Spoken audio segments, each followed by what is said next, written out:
गाय को मार मार के बाहर कर रहा हूं।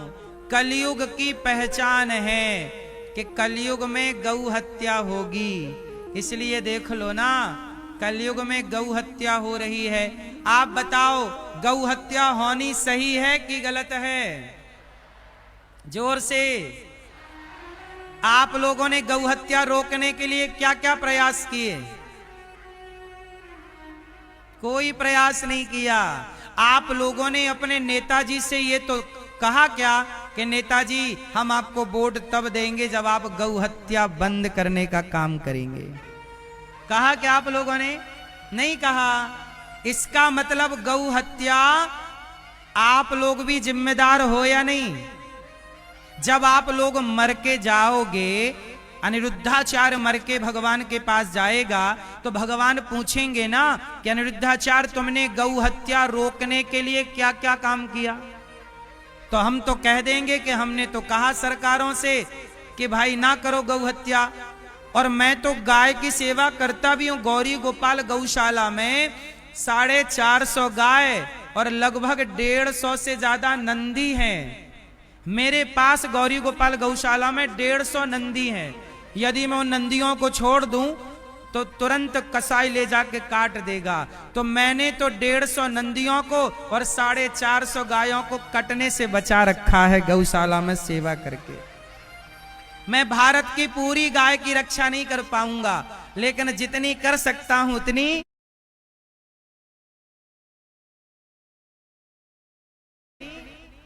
करूंगा। आप भी 2-4 गैया घर में रख लो, सेवा करो। लेकिन आप लोग गाय की सेवा नहीं करते। ना तो अपने नेताओं से आप कहते कि नेताजी गौ हत्या बंद करो। नेताजी खुद लाइसेंस दे रहे हैं गौ हत्या करने का। अच्छा बताओ, बिहार में गौ हत्या होती है कि नहीं? जोर से। बूचड़ खाने हैं या नहीं? बोलो हाँ कि ना। बूचड़ खाने हैं बिहार में कि नहीं? जोर से। नहीं बोला जा रहा है आपको। बूचड़ खाने हैं तो ये बताओ, ये बूचड़ खानों को गाय काटने का लाइसेंस कौन दे रहा है? सरकार दे रही है। तो आपकी सरकार है तो गौ हत्यारी है, हाँ या ना? और उन सरकारों को बनाने वाले आप हैं तो आप भी गौ हत्यारे हो गए, हाँ या ना? भाई सही तो यही है। अब इसे मानो या ना मानो। क्यों, बात सही है कि गलत है? बोलो हाँ। आप लोग अपने नेताओं से कहा करो कि नेताजी हम आप लोगों को फ्री में क्या चाहिए? बिजली फ्री, पानी फ्री, है ना? सब फ्री मिल जाए, बस तुम गैया मार डालो, मार डालो, बस सब फ्री। आज गैया मर रही है, कट रही है। भारत में हम सबकी माता है गाय। गाय हमारी और तुम्हारी माता कट रही है, किसी को कोई फर्क नहीं पड़ता। कलयुग में राजा परीक्षित ने गाय को देखा, कलयुग मार रहा था लात से। तो राजा परीक्षित ने कहा तू कौन है? बोला कलयुग हूं, निकल जा मेरे राज्य से। कलयुग बोला कि मैं बहुत बुरा हूं। अच्छा बताओ, कलयुग अच्छा है कि बुरा है? जोर से, जोर से मैया बोलो ना मेरी मां। कलयुग अच्छा है कि बुरा है? कलयुग बहुत अच्छा है। कलयुग में कितना भी बड़ा पापी हो, कलयुग में लाख बुराइयां हैं, पर कलयुग केवल नाम आधारा, सुमरी सुमरी नर उतरहि पारा। कलयुग में लाख बुराइयां हैं, पर एक अच्छाई ये है कि कलयुग में भगवान का नाम लेकर ही लोग भव से पार हो जाते हैं। केवल नाम। कृते अध्यायते विष्णुम त्रेतायाम यजतो मखई, द्वापरे परिचर्यायाम कलौ केशव कीर्तनात्। कलयुग बहुत अच्छा है, नाम की बड़ी महिमा है। तब राजा परीक्षित ने कलयुग को रहने के 4 कमरे बनवाए। अब जरा सुनिएगा, कलयुग कहां कहां रहता है। अच्छा, रक्सौल में कलयुग रहता है कि नहीं? जोर से। कलयुग 4 जगह रहता, मैं चारों के नाम बता रहा हूं, सुनिएगा। कलयुग कहां कहां है? हाँ, द्यूतम पानम स्त्रियः सूना। कलयुग कहां है? द्यूतम, जहां जुआ है वहां कलयुग है। तो आप लोग जुआ खेलते हैं रक्सौल वासी? नहीं, मोबाइल पे जुआ आजकल लोग खेलते हैं। जुआ ना खेलिएगा, जहां जुआ होगा। कौरवों ने जुआ खेला था, उसी जुआ में द्रौपदी के कपड़े उतारे गए थे। जुआ खेला था कौरवों ने, सर्वनाश हो गया था। जुआ में कलयुग का वास है, इसलिए जुआ ना खेलिएगा। कलयुग का पहला स्थान जुआ। दूसरा द्यूतम पानम, शराब। बिहार में शराब बिकती है कि नहीं? जोर से हाँ या ना? नहीं बिकती तो यहां तो कोई पीता ही नहीं होगा।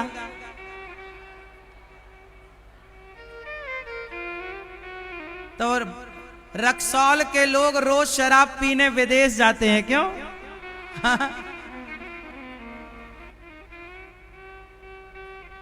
इसलिए मैं कहता हूं मेरी प्यारी मां, जुआ से बचिएगा, शराब से बचिएगा। जहां शराब होगी वहां सर्वनाश होगा। मेरे प्यारे नेपाल वासियों, आप भी ध्यान रखिएगा, शराब किसी के लिए अच्छी नहीं है। जो शराब पिएगा सर्वनाश होगा, बिहार तरक्की कर जाएगा। यदि बिहार के लोग शराब पीना छोड़ दें, मन लगा के काम करें, तो आपकी तरक्की को कोई नहीं रोक सकता। आपकी तरक्की क्यों रुक जाती है कि जब आप रोज का 1000-500 कमाते हैं और 200-300-400 की दारू पी लेते हैं, तो फिर क्या तरक्की होगी? घड़े में यदि छेद है तो कितना भी पानी भरो, घड़ा खाली का। अरे घड़ा में छेद नहीं होना चाहिए, तब घड़े में पानी ठहरेगा। यदि आप कमाई कर रहे हो और आपके छेद भी हैं, मतलब शराब पी रहे हो, जुआ खेल रहे हो, गलत आचरण कर लिया, तो वो छेद हैं, वो धन टिकता नहीं है। धन को टिकाने के लिए सारे छेद बंद करने पड़ेंगे, हाँ या ना? तो द्यूतम, जुआ ना खेलना, शराब ना पीना। द्यूतम पानम स्त्रियः, पैसा की सबसे बड़ी बर्बादी जुआ है, शराब है, और शरीर की बर्बादी भी जुआ और शराब है। और स्त्रियः, पराई स्त्री से बचिएगा।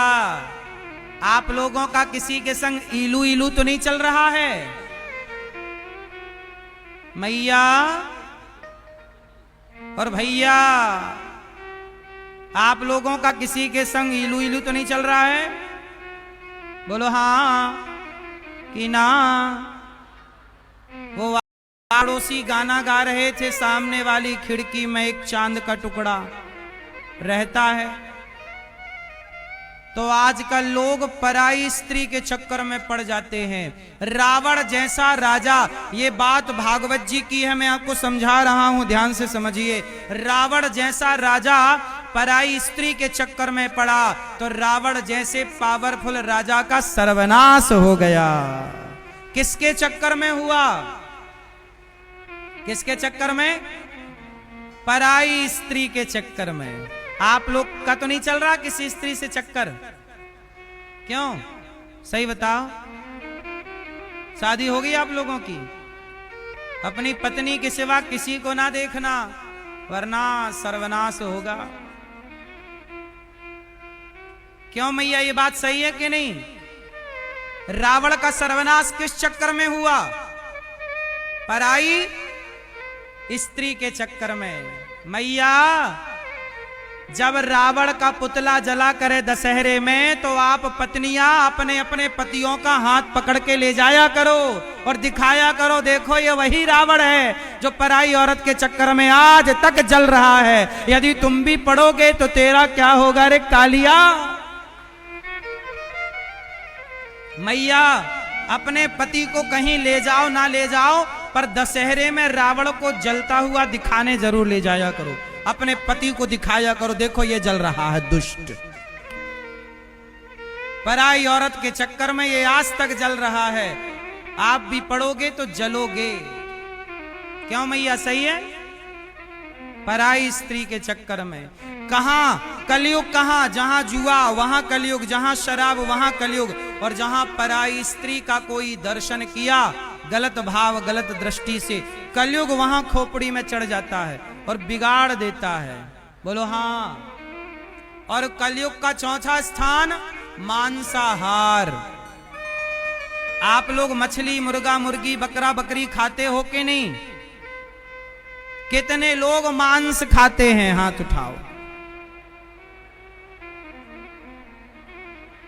मैया हाथ उठाने का कहा था मेरी मां, तुम तो खुद उठ गई। सुनो मेरी प्यारी मां, आप मांस खाते हैं? मांस खाना सही है? अच्छा, बिहार में पर्याप्त मात्रा में दाल चावल सब्जी रोटी होती है कि नहीं? बोलो। चना लाई किशमिश बादाम छुआरा केला सेब पपीता पर्याप्त मात्रा में है या नहीं? बोलो हाँ या ना। जब पर्याप्त मात्रा में सात्विक भोजन है तो तामसी भोजन क्यों करना है हमें? तामसी भोजन भाई जब सात्विक ना हो, दाल रोटी ना हो तो मछली चावल खाया जाए। बोलो हाँ। जब सात्विक है तो फिर, जब है तो फिर क्यों हम मछली मारें अपने स्वादवाद के लिए? इसलिए जीव हत्या नहीं होनी चाहिए। आप क्या कहते हैं, मांस खाना सही है कि गलत है? आप खाते हो? मांस खाते हो? क्या खाना पसंद है भैया आपको? मुर्गा? ये पीछे वाले भैया हमारे, क्या खाते हो, बकरा के मुर्गा? क्या बकरा मुर्गा भी? सुअर भी खा जाते हो? नहीं।